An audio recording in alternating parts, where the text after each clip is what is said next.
নানা গল্পের মেলায় আজ প্রথম উপন্যাস পাঠ করে শোনাতে চলেছি।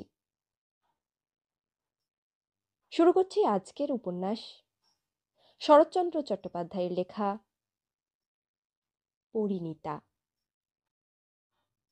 শক্তিশাল বুকে পড়িবার সময় লক্ষণের মুখের ভাব নিশ্চয়ই খুব খারাপ হইয়া গিয়াছিল, কিন্তু গুরুচরণের চেহারাটা বোধ করি তার চেয়েও মন্দ দেখাইল।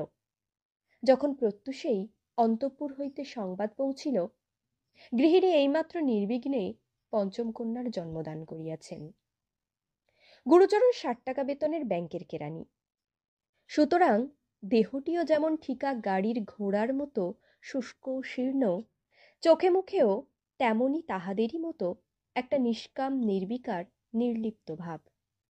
তথাপি এই ভয়ঙ্কর শুভ সংবাদে আজ তাহার হাতের হুকাটা হাতেই রহিল। তিনি জীর্ণ পৈতৃক তাকিয়াটা ঠেস দিয়া বসিলেন। একটা দীর্ঘ নিঃশ্বাস ফেলিবারও আর তাহার জোর রহিল না। শুভ সংবাদ বহিয়া আনিয়াছিল তাহার তৃতীয় কন্যা, দশম বর্ষীয়া আন্নাকালী। সে বলিল, বাবা চলো না দেখবে। গুরুচরণ মেয়ের মুখের দিকে চাহিয়া বলিলেন, মা এক গেলাস জল আনতো খাই। মেয়ে জল আনিতে গেল। সে চলিয়া গেলে গুরুচরণের সর্বাগ্রে মনে পড়িল সতিকা গৃহের রকমারি খরচের কথা। তারপরে ভিড়ের দিনে স্টেশনে গাড়ি আসিলে, দোর খোলা পাইলে থার্ড ক্লাসের যাত্রীরা পোটলা পোটলি লইয়া পাগলের মতো যেভাবে লোকজনকে দলিত পিষ্ট করিয়া ঝাঁকাইয়া আসিতে থাকে, তেমনি মারমার শব্দ করিয়া তাহার মগজের মধ্যে দুশ্চিন্তা রাশি হু হু করিয়া ঢুকিতে লাগিল। মনে পড়িল গত বৎসর তাহার দ্বিতীয়া কন্যার শুভ বিবাহে বউবাজারের এই দ্বিতল ভদ্রাসনটুকু বাঁধা পড়িয়াছে এবং তাহারও ৬ মাসের সুদ বাকি। দুর্গাপুজোর আর মাসখানেক মাত্র বিলম্ব আছে। মেজ মেয়ের ওখানে তত্ত্ব পাঠাইতে হইবে। অফিসে কাল রাত্রি ৮টা পর্যন্ত ডেবিট ক্রেডিট মিলে নাই। আজ বেলা ১২টার মধ্যে বিলাতে হিসাব পাঠাইতেই হইবে।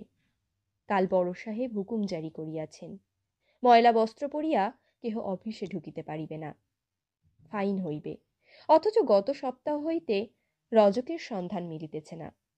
সংসারের অর্ধেক কাপড় চোপড় লইয়া সে বোধ করি নিরুদ্দেশ। গুরুচরণ আর ঠেস দিয়া থাকিতেও পারিলেন না। হুঁকাটা উঁচু করিয়া ধরিয়া এলাইয়া পড়িলেন। মনে মনে বলিলেন, ভগবান, এই কলিকাতা শহরে প্রতিদিন কত লোক গাড়ি ঘোড়া চাপা পড়িয়া অপঘাতে মরে। তারা কি আমার চেয়েও তোমার পায়ে বেশি অপরাধী? দয়াময়, তোমার দয়ায় একটা ভারী মোটর গাড়ি যদি বুকের উপর দিয়া চলিয়া যায়। আন্নাকালী জল আনিয়া বলিল, বাবা ওঠো, জল এনেছি। গুরুচরণ উঠিয়া সমস্তটুকু এক নিঃশ্বাসে পান করিয়া ফেলিয়া বলিলেন, আহ জামা, গেলাসটা নিয়ে যা। সে চলিয়া গেলে গুরুচরণ আবার শুইয়া পড়িলেন। ললিতা ঘরে ঢুকিয়া বলিল, মামা চা এনেছি, ওঠো। চায়ের নামে গুরুচরণ আর একবার উঠিয়া বসিলেন। ললিতার মুখের পানে চাহিয়া তাহার অর্ধেক জ্বালা যেন নিবিয়া গেল। বলিলেন, সারা রাত জেগে আছিস মা? আয় আমার কাছে এসে একবার বস। ললিতা সলজ্জ হাস্যে কাছে বসিয়া বলিল, আমি রাত্রিরে জাগিনি মামা। এই জীর্ণ শীর্ণ গুরুভারগ্রস্ত অকাল বৃদ্ধ মাতুলের হৃদয়ের প্রচ্ছন্ন সুগভীর ব্যথাটা তার চেয়ে বেশি এ সংসারে আর কেহ অনুভব করিত না।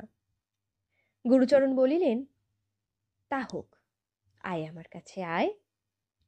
ললিতা কাছে আসিয়া বসিতেই গুরুচরণ তাহার মাথায় হাত দিয়া সহসা বলিয়া উঠিলেন, আমার এই মাটিকে যদি রাজার ঘরে দিতে পারতুম তবেই জানতুম একটা কাজ করলুম। ললিতা মাথা হেঁট করিয়া চা ঢালিতে লাগিল।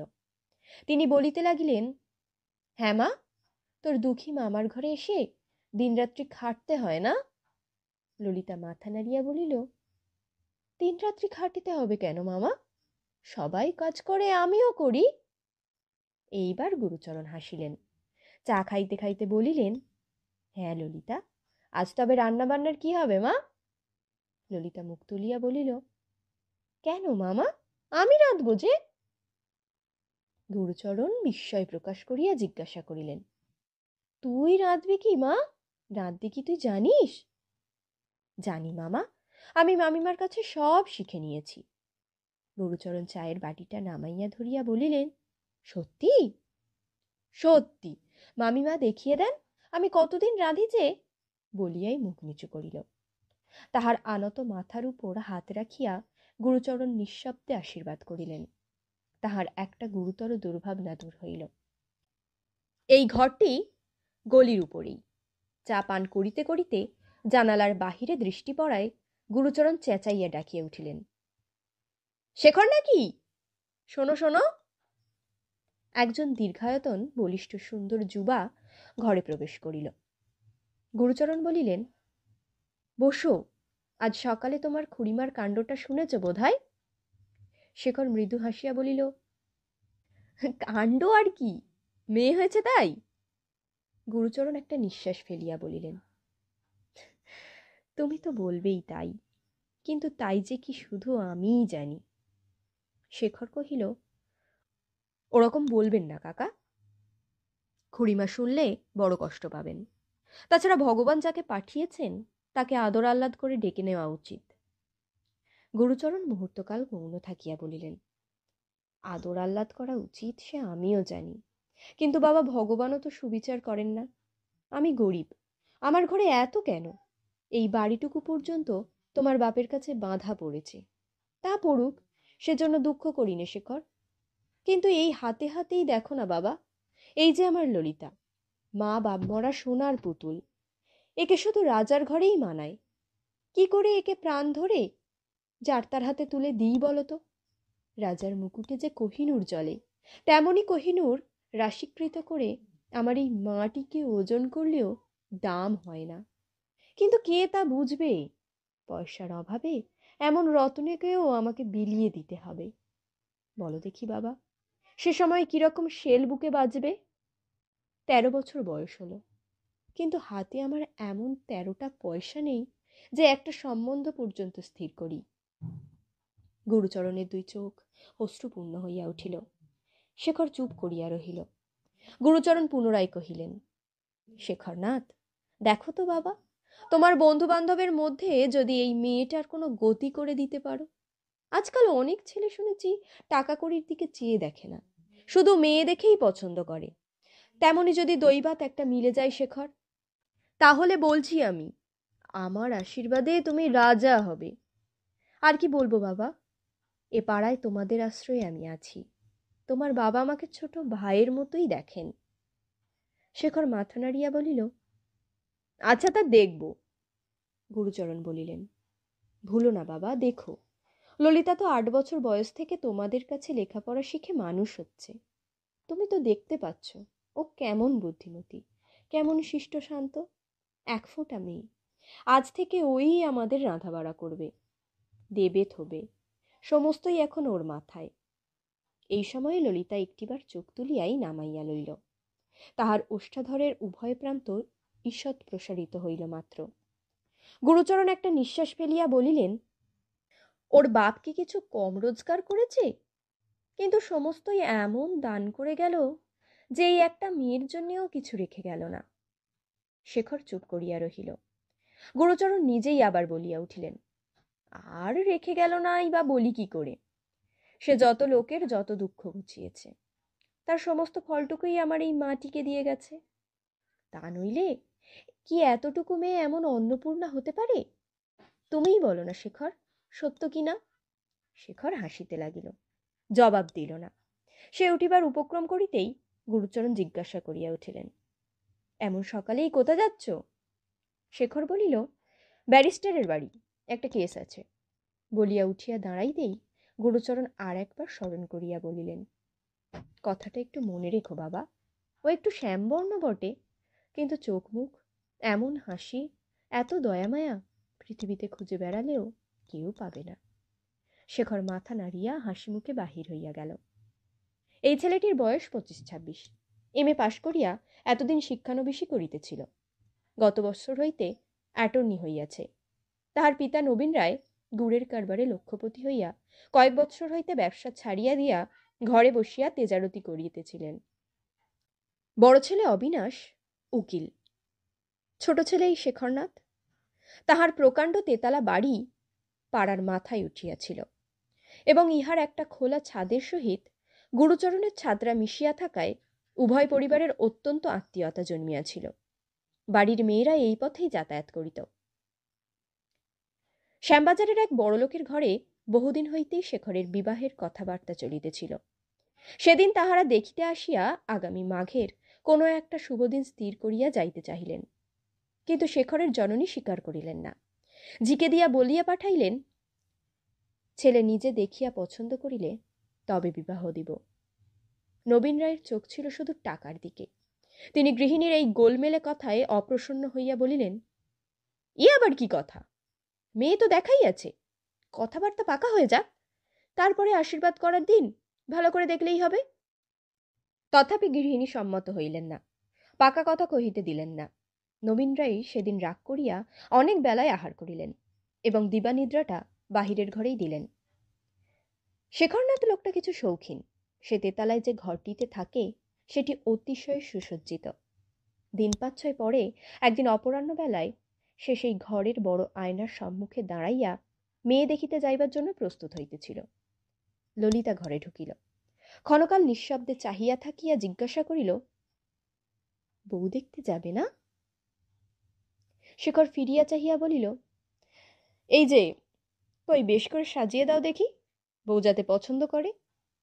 ললিতা হাসিল, বলিল, এখন তো আমার সময় নেই শেখরদা, আমি টাকা নিতে এসেছি। বলিয়া বালিশের তলা হইতে চাবি লইয়া একটা দেরাজ খুলিয়া গনিয়া গনিয়া গুটি কয়েক টাকা আঁচলে বাঁধিয়া লইয়া যেন কতকটা নিজের মনেই বলিল, টাকা তো দরকার হলেই নিয়ে যাচ্ছি, কিন্তু এ শোধ হবে কি করে? শেখর চুলের এক পাশে বুরুস দিয়া সযত্নে উপরের দিকে তুলিয়া দিয়া ফিরিয়া দাঁড়াইয়া বলিল, শোধ হবে না হচ্ছে? ললিতা বুঝিতে পারিল না, চাহিয়া রহিল। শেখর বলিল, চেয়ে রইলে, বুঝতে পারলে না? ললিতা মাথা নাড়িয়া বলিল, না। আরো একটু বড় হও, তখন বুঝতে পারবে। বলিয়া শেখর জুতা পায়ে দিয়া বাহির হইয়া গেল। রাত্রে শেখর একটা কোচের উপর চুপ করিয়া শুইয়াছিল। মা আসিয়া ঘরে ঢুকিলেন। সে তাড়াতাড়ি উঠিয়া বসিল। মা একটা চৌকির উপর বসিয়া পড়িয়া বলিলেন, মেয়ে কিরকম দেখে এলি রে? শেখর মায়ের মুখের দিকে চাহিয়া হাসিয়া বলিল, বেশ। শেখরের মায়ের নাম ভুবনেশ্বরী। বয়স প্রায় ৫০-এর কাছে আসিয়াছিল, কিন্তু এমনই সুন্দর তাহার দেহের বাঁধন যে দেখিলে ৩৫-৩৬-এর অধিক মনে হইত না। আবার এই সুন্দর আবরণের মধ্যে যে মাতৃ হৃদয়টি ছিল, তাহা আরো নবীন, আরো কোমল। তিনি পাড়াগাঁয়ের মেয়ে। পাড়াগাঁয়ে জন্মিয়া সেইখানেই বড় হইয়াছিলেন বটে, কিন্তু শহরের মধ্যে তাহাকে একদিনের জন্য বেমানান দেখায় নাই। শহরের চাঞ্চল্য সজীবতা এবং আচার ব্যবহারও যেমন তিনি স্বাচ্ছন্দ্যে গ্রহণ করিতে পারিয়াছিলেন, জন্মভূমির নিবিড় নিস্তব্ধতা ও মাধুর্য তেমনই হারাইয়া ফেলেন নাই। এই মাটি যে শেখরের কত বড় গর্বের বস্তু ছিল, সে কথা তাহার মাও জানিতেন না। জগদীশ্বর শেখরকে অনেক বস্তু দিয়াছিলেন, অনন্য সাধারণ স্বাস্থ্য, রূপ, ঐশ্বর্য, বুদ্ধি, কিন্তু এই জননীর সন্তান হইতে পারার ভাগ্যটাতেই সে কায়মনে ভগবানের সবচেয়ে বড় দান বলিয়া মনে করিত। মা বলিলেন, বেশ বলে চুপ করে রইলি যে রে? শেখর আবার হাসিয়া মুখ নিচু করিয়া বলিল, যা জিজ্ঞেস করলে তাই তো বললুম। মাও হাসিলেন, বলিলেন, কই বললি? রং কেমন? ফর্সা? কার মতো হবে? আমাদের ললিতার মতো? শেখর মুখ তুলিয়া বলিল, ললিতা তো কালো মা, ওর যে ফর্সা। মুখ চোখ কেমন? তাও মন্দ নয়। তবে কর্তাকে বলি। এবার শেখর চুপ করিয়া রহিল। মা ক্ষণকাল পুত্রের মুখের দিকে চাহিয়া থাকিয়া হঠাৎ জিজ্ঞাসা করিয়া উঠিলেন, হ্যাঁ রে, মেয়েটি লেখাপড়া শিখেছে কেমন? শেখর বলিল, সে তো জিজ্ঞাসা করিনি মা। অতিশয় আশ্চর্য হইয়া মা বলিলেন, জিজ্ঞেস করিসনি কি রে? যেটা আজকাল তোদের সবচেয়ে দরকারি জিনিস, সেইটেই জেনে আসিসনি? শেখর হাসিয়া বলিল, না মা, ও কথা আমার মনেই ছিল না।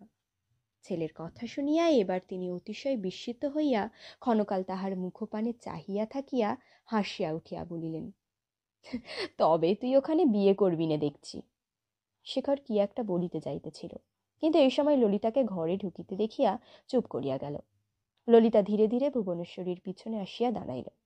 তিনি বাঁ হাত দিয়া তাহাকে সম্মুখের পানে টানিয়া আনিয়া বলিলেন, কি মা? ললিতা চুপি চুপি বলিল, কিচ্ছু না মা। ললিতা পূর্বে ইহাকে মাসিমা বলিত, কিন্তু তিনি নিষেধ করিয়া দিয়া বলিয়াছিলেন, তোর আমি তো মাসি হই না ললিতে, মা হই। তখন হইতে সে মা বলিয়া ডাকিত।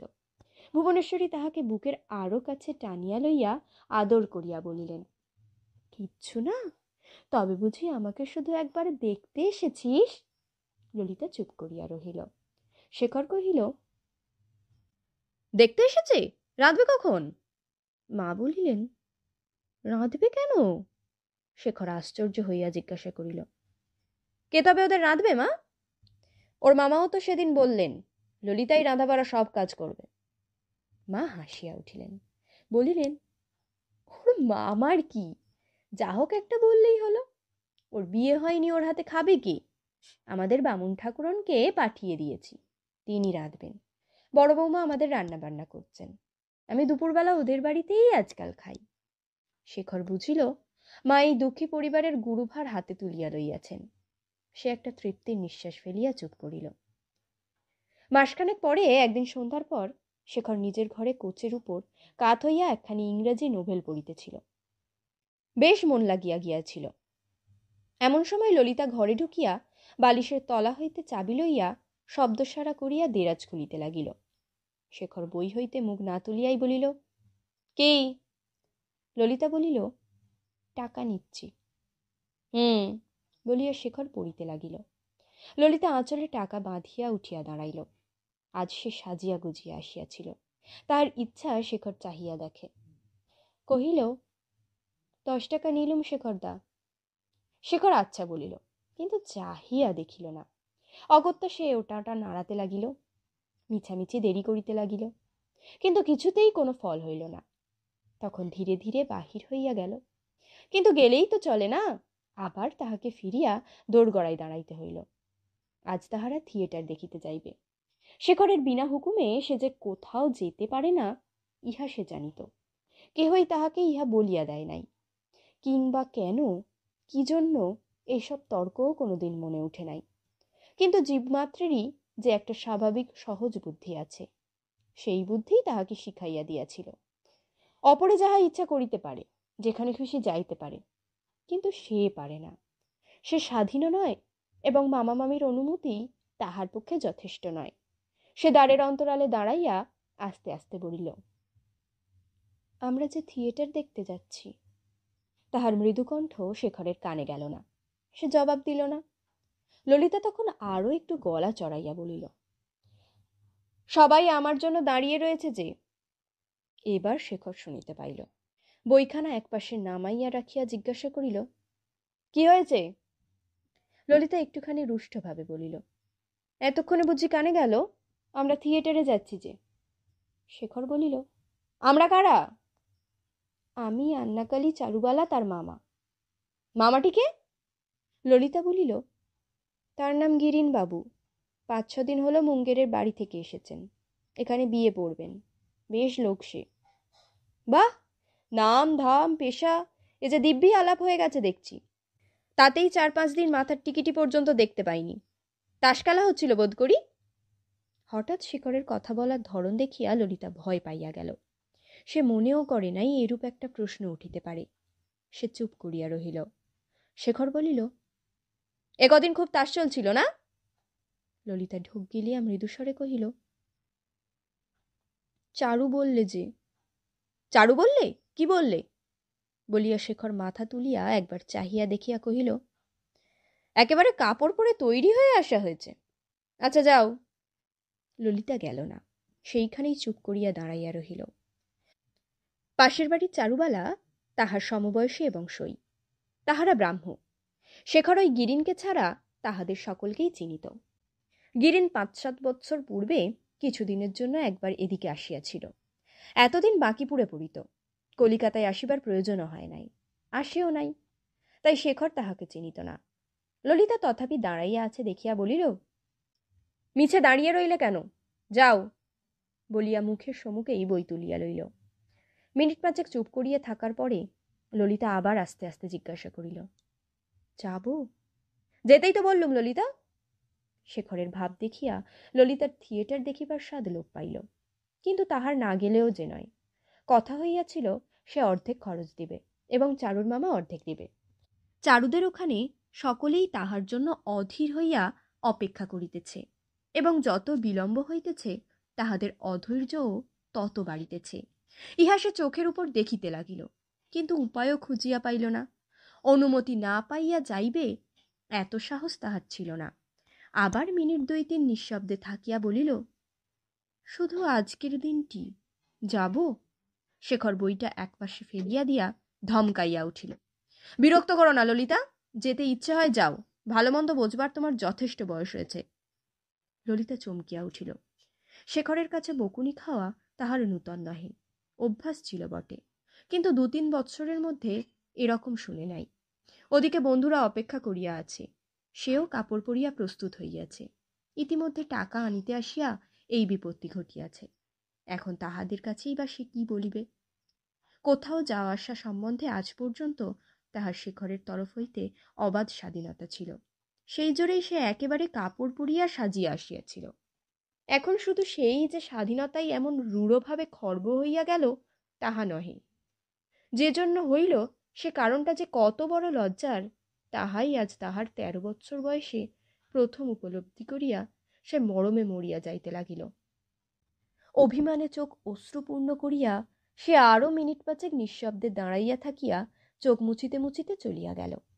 নিজের ঘরে গিয়া ঝিকে দিয়া আন্নাকালীকে ডাকাইয়া আনিয়া তাহার হাতে ১০টা টাকা দিয়া কহিল, তোরা আজ যা কালী, আমার বড় অসুখ করছে, সইকে বলগে আমি যেতে পারবো না। কালী জিজ্ঞাসা করিল, কি অসুখ সেজদি? মাথা ধরেছে, গা বমি বমি করছে, ভারী অসুখ করছে, বলিয়া সে বিছানায় পাশ ফিরিয়া শুইল। তারপর চারু আসিয়া সাধাসাধি করিল, পীড়াপিড়ি করিল, মামিকে গিয়া সুপারিশ করিল, কিন্তু কিছুতেই তাহাকে রাজি করিতে পারিল না। আন্নাকালী হাতে ১০টা টাকা পাইয়া যাইবার জন্য ছটফট করিতেছিল, পাছে এইসব হাঙ্গামায় পড়িয়া যাওয়া না হয় এই ভয়ে সে চারুকে আড়ালে ডাকিয়া টাকা দেখাইয়া বলিল, শেষদির অসুখ করছে, সে নাই গেল চারুদি, আমাকে টাকা দিয়েছে, এই দেখো, আমরা যাই চলো। চারু বুঝিল আন্নাকালী বয়সে ছোট হইলেও বুদ্ধিতে কাহারও খাটো নয়। সে সম্মত হইয়া তাহাকে সঙ্গে করিয়া চলিয়া গেল। চারুবালার মা মনোরমার তাস খেলার চেয়ে প্রিয় বস্তু সংসারে আর কিছুই ছিল না, কিন্তু খেলার ঝোঁক যতটা ছিল দক্ষতা ততটা ছিল না। তাহার এই ত্রুটি শুধরাইয়া যাইত ললিতাকে পাইলে। সে খুব ভালো খেলিতে পারিত। মনোরমার মামাতো ভাই গিরীন্দ্র আসা পর্যন্ত এ কয়দিন সমস্ত দুপুরবেলা তাহার ঘরে তাসের বিরাট আড্ডা বসিয়াছিল। গিরিন পুরুষ মানুষ, খেলে ভালো, সুতরাং তার বিপক্ষে বসিতে গেলে মনোরমার ললিতাকে চাই। থিয়েটার দেখার পরের দিন যথাসময়ে ললিতা উপস্থিত হইল না দেখিয়া মনোরমা ঝিকে পাঠাইয়া দিলেন। ললিতা তখন একটি মোটা খাতায় একখানা ইংরাজি বই হইতে বাংলা তর্জমা করিতেছিল, গেল না। তাহার সই আসিয়াও কিছু করিতে পারিল না। তখন মনোরমা নিজে আসিয়া তাহার খাতাপত্র একদিকে টান মারিয়া সরাইয়া দিয়া বলিলেন, নে ওঠ, বড় হয়ে তোকে জজিয়তি করতে হবে না, বরং তাস খেলতেই হবে, চল। ললিতা মনে মনে অত্যন্ত বিপদগ্রস্ত হইয়া কাঁদো কাঁদো হইয়া জানাইল, আজ তাহার কিছুতেই যাবার জো নাই, বরং কাল যাইবে। মনোরমা কিছুতেই শুনিলেন না। অবশেষে মামিকে জানাইয়া তুলিয়া লইয়া গেলেন। সুতরাং তাহাকে আজও গিয়া গিরিনের বিপক্ষে বসিয়া তাস খেলিতে হইল, কিন্তু খেলা জমিল না। এদিকে সে এতটুকু মন দিতে পারিল না। সমস্ত সময়টা আর হইয়া রহিল এবং বেলা না পড়িতেই উঠিয়া পড়িল। যাইবার সময় গিরিন বলিল, রাত্রে আপনি টাকা পাঠিয়ে দিলেন, কিন্তু গেলেন না, কাল আবার যাই চলুন। ললিতা মাথা নাড়িয়া মৃদুকণ্ঠে বলিল, না, আমার বড় অসুখ করেছিল, গিরিন হাসিয়া বলিল, এখন তো অসুখ সেরেছে, চলুন কাল যেতে হবে। না না, কাল আমার সময় হবে না, বলিয়া ললিতা দ্রুত পদে প্রস্থান করিল। আজ শুধু সে শেখরের ভয়ে তাহার খেলায় মন লাগে নাই তাহা নহে, তাহার নিজেরও ভারী লজ্জা করিতেছিল। শেখরের বাটির মতো এই বাটিতেও সে ছেলেবেলা হইতেই আসা যাওয়া করিয়াছে, কিন্তু ঘরের লোকের মতোই সকলের সম্মুখে বাহির হইয়াছে। তাই চারুর মামার সম্মুখেও বাহির হইতে, কথা বলিতে প্রথম হইতেই তাহার কোনো দ্বিধা হয় নাই। কিন্তু আজ গিরিনের সম্মুখে বসিয়া সমস্ত খেলার সময়টা কেমন করিয়া যেন তাহার কেবলই মনে হইতেছিল, এই কয়েকদিনের পরিচয়ই গিরীন্দ্র তাহাকে একটু বিশেষ প্রীতির চোখে দেখিতেছে। পুরুষের প্রীতির চক্ষু যে এত বড় লজ্জার, তাহা সে ইতিপূর্বে কল্পনাও করে নাই। বাড়িতে একবার দেখা দিয়াই সে তাড়াতাড়ি ও বাড়িতে শেখরের ঘরে গিয়া ঢুকিল এবং একেবারে কাজে লাগিয়া গেল। ছেলেবেলা হইতে এ ঘরের ছোটখাটো কাজগুলি তাহাকেই করিতে হইত।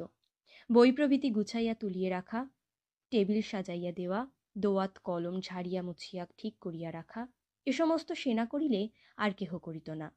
৬-৭ দিনের অবহেলায় অনেক কাজ জমিয়া গিয়াছিল। সেই সমস্ত ত্রুটি শেখরের ফিরিয়া আসিবার পূর্বেই নিঃশব্দে করিয়া ফেলিতে কোমর বাঁধিয়া লাগিয়া গেল। ললিতা সময় পাইলেই কাছে কাছে থাকিত এবং সে নিজে কাহাকেও পর মনে করিত না বলিয়া এ বাড়িতে তাহাকেও কেহ পর মনে করিত না। ৮ বছর বয়সে মা বাপ হারাইয়া মামার বাড়িতে প্রবেশ করিয়াছিল। তখন হইতে সে ছোট বোনটির মতো শেখরের আশেপাশে ঘুরিয়া তাহার কাছে লেখাপড়া শিখিয়া মানুষ হইতেছে। সে যে শেখরের বিশেষ স্নেহের পাত্রী তাহা সবাই জানিত, শুধু সেই স্নেহ যে এখন কোথায় উঠিয়াছে তাহাই কেউ জানিত না, ললিতাও না। শিশুকাল হইতে শেখরের কাছে তাহাকে একইভাবে এত অপর্যাপ্ত আদর পাইতে সবাই দেখিয়া আসিয়াছে যে আজ পর্যন্ত তাহার কোনো আদরই কাহারই চোখে বিসদৃশ্য বোধ হয় না, কিংবা কোনো ব্যবহারই কাহার দৃষ্টি আকর্ষণ করে না। করে না বলিয়াই সে যে কোনো দিন বধূরূপে এই গৃহে প্রতিষ্ঠিত হইতে পারে সে সম্ভাবনাও কাহারও মনে উদয় হয় নাই। ললিতাদের বাড়িতেও হয় নাই, ভুবনেশ্বরীর মনেও হয় নাই। ললিতা ভাবিয়া রাখিয়াছিল কাজ শেষ করিয়া শেখর আসিবার পূর্বেই চলিয়া যাইবে, কিন্তু অন্যমনস্ক ছিল বলিয়া ঘড়ির দিকে নজর করে নাই। হঠাৎ দ্বারের বাহিরে জুতার মশমশ শব্দ শুনিয়া মুখ তুলিয়াই একপাশে সরিয়া দাঁড়াইল। শেখর ঘরে ঢুকিয়াই বলিল, এই যে, কাল তাহলে ফিরতে কত রাত হলো? ললিতা জবাব দিল না। শেখর একটা গদি আঁটা আরাম চৌকির ওপর হেলান দিয়া শুইয়া পড়িয়া বলিল, ফেরা হলো কখন? 2টো? 3টে? মুখে কথা নেই কেন? ললিতা তেমনই চুপ করিয়া দাঁড়াইয়া রহিল। শেখর বিরক্ত হইয়া বলিল, নিচে যাও, মা ডাকছেন। ভুবনেশ্বরী ভাঁড়ারের সম্মুখে বসিয়া জলখাবার সাজাইতেছিলেন। ললিতা কাছে আসিয়া বলিল, ডাকছিলে মা? কই ডাকিনি তো, বলিয়া মুখ তুলিয়া তাহার মুখের পানে চাহিয়াই বলিলেন, মুখখানি এমন শুকনো কেন ললিতে? কিছু খাসনি বুঝি এখনো? ললিতা ঘাড় নাড়িল। ভুবনেশ্বরী বলিলেন, আচ্ছা যা, তোর দাদাকে খাবার দিয়ে আমার কাছে আয়। ললিতা খাবার হাতে করিয়া খানিক পরে উপরে আসিয়া দেখিল তখনও শেখর তেমনিভাবে চোখ বুজিয়া পড়িয়া আছে। অফিসের পোশাকও ছাড়ে নাই, হাত মুখও ধোয় নাই। কাছে আসিয়া আস্তে আস্তে বলিল, খাবার এনেছি। শেখর চাহিয়া দেখিল না, বলিল, কোথাও রেখে দিয়ে যাও। ললিতা রাখিয়া দিল না, হাতে করিয়া চুপ করিয়া দাঁড়াইয়া রহিল। শেখর না চাহিয়াও বুঝিতেছিল ললিতা যায় নাই, দাঁড়াইয়া আছে। মিনিট 2-3 নিঃশব্দে থাকিয়া বলিল, কতক্ষণ দাঁড়িয়ে থাকবে ললিতা? আমার দেরি আছে, রেখে নিচে যাও। ললিতা চুপ করিয়া দাঁড়াইয়া মনে মনে রাগিতেছিল। মৃদু স্বরে বলিল, থাক দেরি, আমারও নিচে কোনো কাজ নেই। শেখর চোখ চাহিয়া হাসিয়া বলিল, এই যে কথা বেরিয়েছে, নিচে কাজ না থাকে ও বাড়িতে আছে তো? তাও না থাকে তারপরের বাড়িতেও আছে তো? বাড়ি তো তোমার একটি নয় ললিতে? নয়ই তো, বলিয়া রাগ করিয়া ললিতা খাবারের থালাটা দুম করিয়া টেবিলে রাখিয়া দিয়া হনহন করিয়া বাহির হইয়া গেল। শেখর চেঁচাইয়া বলিল, সন্ধ্যের পরে একবার এসো। 100 বার আমি ওপর নিচে করতে পারি নে, বলিয়া ললিতা চলিয়া গেল। নিচে আসিবা মাত্রই মা বলিলেন, দাদাকে তোর খাবার দিয়ে এলি? পান দিয়ে এলি নে রে? আমার খিদে পেয়েছে মা, আমি আর পারি নে, আর কেউ দিয়ে আসুক, বলিয়া ললিতা বসিয়া পড়িল। মা তাহার রুষ্ট মুখের পানে চাহিয়া একটুখানি হাসিয়া বলিলেন, আচ্ছা তুই খেতে বস, ঝিকে পাঠিয়ে দিচ্ছি। ললিতা প্রত্যুত্তর না করিয়া খাইতে বসিয়া গেল। সে থিয়েটার দেখিতে যাহে নাই, তবুও শেখর তাহাকে বকিয়াছিল। এই রাগে সে 4-5 দিন শেখরকে দেখাই দেয় নাই, অথচ সে অফিসে চলিয়া গেলে দুপুরবেলা গিয়া ঘরের কাজ করিয়া দিত। শেখর নিজের ভুল বুঝিতে পারিয়া তাহাকে 2 দিন ডাকিয়া পাঠাইয়াছিল, তথাপি সে যায় নাই।